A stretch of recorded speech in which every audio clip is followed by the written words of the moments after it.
23 तारखेनंतर मध्यावधी निवडणुकांची परिस्थिती उद्भवल्यास राष्ट्रवादी काँग्रेस त्यासाठी सज्ज असल्याचं शरद पवारांनी स्पष्ट केलं।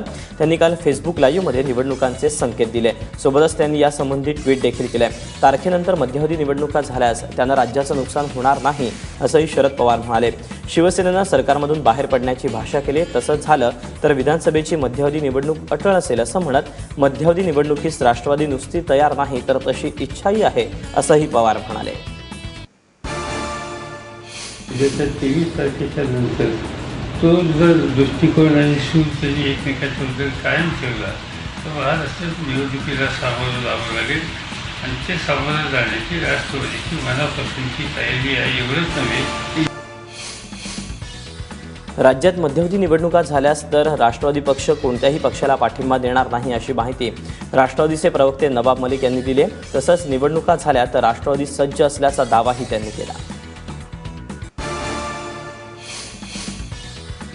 राज्य सरकारमध्ये भाजपसोबत असलेली युती तोडायची इच्छा नाही, मात्र भाजपनं जास्त ताणलं तर युती तोडावी लागेल असा सूचक इशारा शिवसेना पक्षप्रमुख उद्धव ठाकरेंनी दिलाय। एबीपी माझाला दिलेल्या विशेष मुलाखतीमध्ये ते बोलत होते।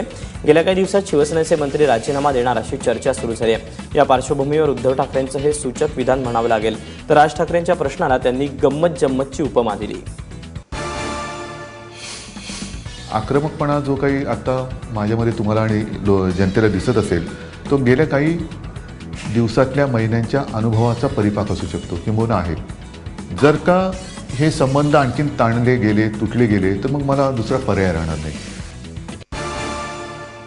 मग ठाकरे का नाही? नाही, पण हा तो राजकारणासाठी आलेलाच नव्हता। हाच तर तुमच्या मनात फरक आहे, तो कळत नाही मला तुम्हाला। हाच फरक तुम्हाला कळत नाहीये की तो राजकारणासाठी आलाच नव्हता। असता तर मी त्याची बोंबा घेऊन त्याला घेऊन नाचलो असतो। पिंपरी चिंचवडमध्ये शिवसेना पक्षप्रमुख उद्धव ठाकरे यांनी भाजपवर जोरदार हल्ला चढवला। भाजपच्या सत्तेचा हत्ती उसळत असेल तर त्याच्या डोक्यात अंकुश आणणार असा घणाघात उद्धव ठाकरेंनी केला।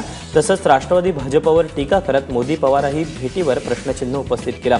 भाजप ही राष्ट्रवादीची बी टीम असून मोदी पवार एकाच कार्डाच्या दोन बाजू असल्याची घणाघाती टीका उद्धव ठाकरेंनी केली। मी हत्तीवरती बसलेलो आहे। हत्तीवरती माझ्या पाठीकडे अंबारीमध्ये माझी जनता बसलेली आहे, माता भगिनी आहेत, तमाम बांधव बसलेले आहेत। आणि हत्ती जर का उधळायला लागला तर त्याच्या डोक्यावरती अंकुश मारू की नको मारू? त्या माता भगिनींसाठी आणि जनतेसाठी त्या हत्तीच्या डोक्यावरती ज्या वेळेला अंकुश मारण्याची वेळ येईल त्या वेळेला मी मारेन। भारतीय जनता पार्टी म्हणजे भारतीय गुंडा पार्टी असा राष्ट्रवादीनं आरोप केल्यानंतर आता मुख्यमंत्र्यांनी राष्ट्रवादीवर निशाणा साधला। एनसीपी म्हणजेच नॅशनली कन्फ्यूज पार्टी आहे अशी टीका मुख्यमंत्री देवेंद्र फडणवीस यांनी पुण्यातल्या जाहीर सभेत केली। निवडणुकीच्या काळात एकमेकांवर आरोप प्रत्यारोप प्रचंड प्रमाणात होतात। गेल्या काही दिवसांमध्ये अनेक गुंडांना भारतीय जनता पक्षानं प्रवेश देऊन पवित्र करून घेतला असा आरोप राष्ट्रवादीनं केला होता। भाजप खासदार किरीट सोमय्या यांनी पुन्हा एकदा शिवसेना पक्षप्रमुख उद्धव ठाकरेंना संपत्ती जाहीर करण्याचं आव्हान दिलं। किरीट सोमय्या यांनी 7 कंपन्यांची यादी जाहीर केली असून या कंपन्यांची असलेले लागेबांधे उद्धव ठाकरेंनी स्पष्ट करावेत अशी मागणी किरीट सोमय्यांनी केली। 7 कंपन्यांपैकी 2 कंपन्यांना सेबीनं बंदी घातली असून 2 कंपन्यांमध्ये छगन भुजबळांनी पैसे गुंतवले असल्याची माहिती सोमय्यांनी दिली। उद्धव ठाकरेंनी आपले चोपडे जनतासमोर ठेवावे आणि या 7 कंपन्यांसंबंधी स्पष्टता करावी आणि शिवसेनेच्या कुठल्या मोठ्या नेत्यांचे एसआरए प्रोजेक्टमध्ये इन्व्हॉल्वमेंट आणि मनी लॉन्ड्रिंग आहे तेही सांगावे। मी लहानपणापासूनच पक्षाचा कार्यकर्ता असून केवळ नेत्याचा मुलगा आहे म्हणून निवडणूक लढवत नाहीये। जितकी मेहनत इतरांना करावी लागते तेवढीच मलाही करावी लागते असं नील सोमय्या यांनी स्पष्ट केलं। नील यांच्या उमेदवारीवरून मोठ्या प्रमाणात टीका करण्यात येते, मात्र टीकेकडे दुर्लक्ष करून कामावर लक्ष देणं जास्त गरजेचं असल्याचं नील सांगत आहेत।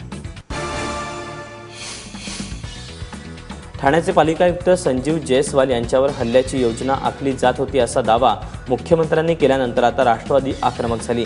जयस्वाल प्रकरणात मुख्यमंत्र्यांचा रोष हा शिवसेनेकडेच होता असा दावा राष्ट्रवादी काँग्रेसचे आमदार जितेंद्र आव्हाड यांनी केला आहे। जयस्वाल यांची वाढलेली सुरक्षा आणि मुख्यमंत्र्यांचं वक्तव्य बोलकं आहे असा दावाही त्यांनी केला।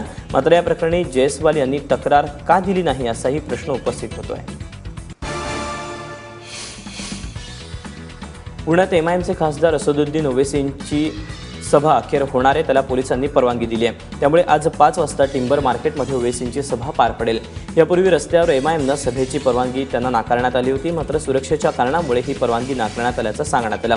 त्यामुळे आज एमआयएम कार्यकर्त्यांनी पोलीस उपायुक्त श्रीकांत पाठक यांची भेट घेतली आणि टिंबर मार्केटमधील जागेचा प्रस्ताव दिला, त्याला पोलिसांनी मान्यता दिली आहे। राज्यमंत्री रवींद्र चव्हाणांची कल्याण डोंबिवली महापालिका महापौरविषयी अपशब्द त्यांनी वापरलेत। कल्याण डोंबिवली महापालिकेचे महापौर राजेंद्र देवळेकरांनी मुख्यमंत्र्यांविरोधात राज्यपालांकडे तक्रार केली होती। त्यानंतर भाजप नेते आणि राज्यमंत्री रवींद्र चव्हाण चांगलेच नाराज झाले आणि त्यामुळे त्यांनी महापौरांविषयी अपशब्द वापरल्याचं पाहायला मिळालं। कल्याण डोंबिवली महानगरपालिकेचे महापौर राजेंद्र देवळेकरांनी मुख्यमंत्र्यांविरोधात राज्यपालांकडे तक्रार करण्याचा इशारा दिलाय। कल्याण डोंबिवली महापालिकेच्या निवडणुकीपूर्वी मुख्यमंत्र्यांनी 6,500 कोटींचं पॅकेज जाहीर केलं होतं। त्यापैकी एकही रुपया पालिकेला मिळाला नसल्याचा दावा देवळेकरांनी केलाय।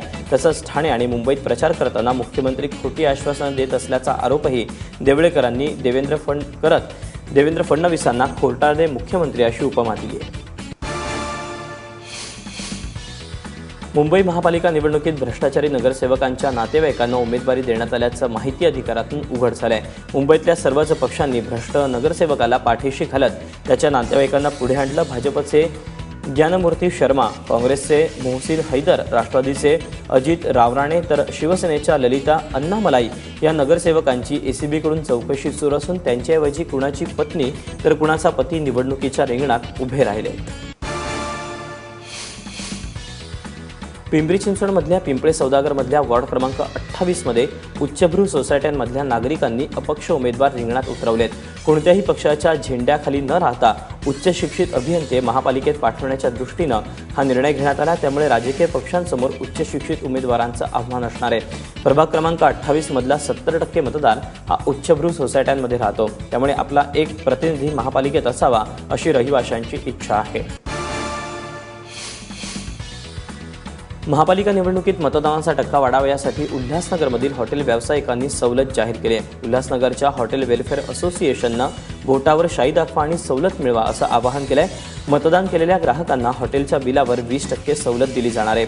21 ते 23 फेब्रुवारी अशी 3 दिवस ही सवलत योजना सुरू राहणार आहे।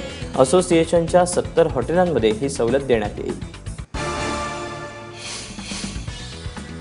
नवी मुंबईच्या दिघ्यातील अनधिकृत इमारतींवर दुसऱ्या दिवशी ही कारवाई सुरूच राहणार आहे। पुढील कारवाईसाठी काही अनधिकृत इमारतींना सील ठोकल्यात जाणार आहे। एमआयडीसीच्या अतिक्रमण पथकानं काल मोरेश्वर आणि पांडुरंग इमारत सील केली। कारवाई दरम्यान दोन्ही इमारतीतील रहिवाशांना बाहेर काढण्यात आलं।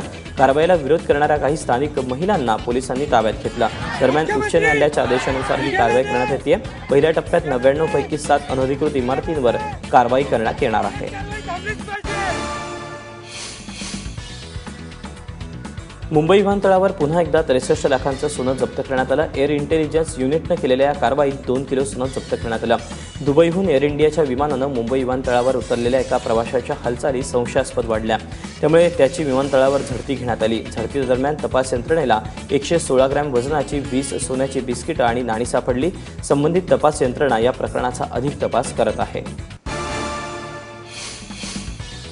विरारमध्ये सासरच्या जाचाला कंटाळून विवाहितेनं आत्महत्या केल्याची घटना घडली। विरार पूर्व परिसरातील हरिश्चंद्र टॉवरमध्ये राहणारी 26 वर्षीय अश्विनी संदीप कदम हिनं हाताची नस कापून आत्महत्या केली। हुंड्यासाठी नवऱ्याकडून तिचा छळ केला जात होता। या छळाला कंटाळून अश्विनीनं आत्महत्या केल्याचं समजतंय। विरार पोलिसांनी संदीपला अटक केली असून सासू सासऱ्यांविरोधात गुन्हा दाखल करण्यात आला आहे।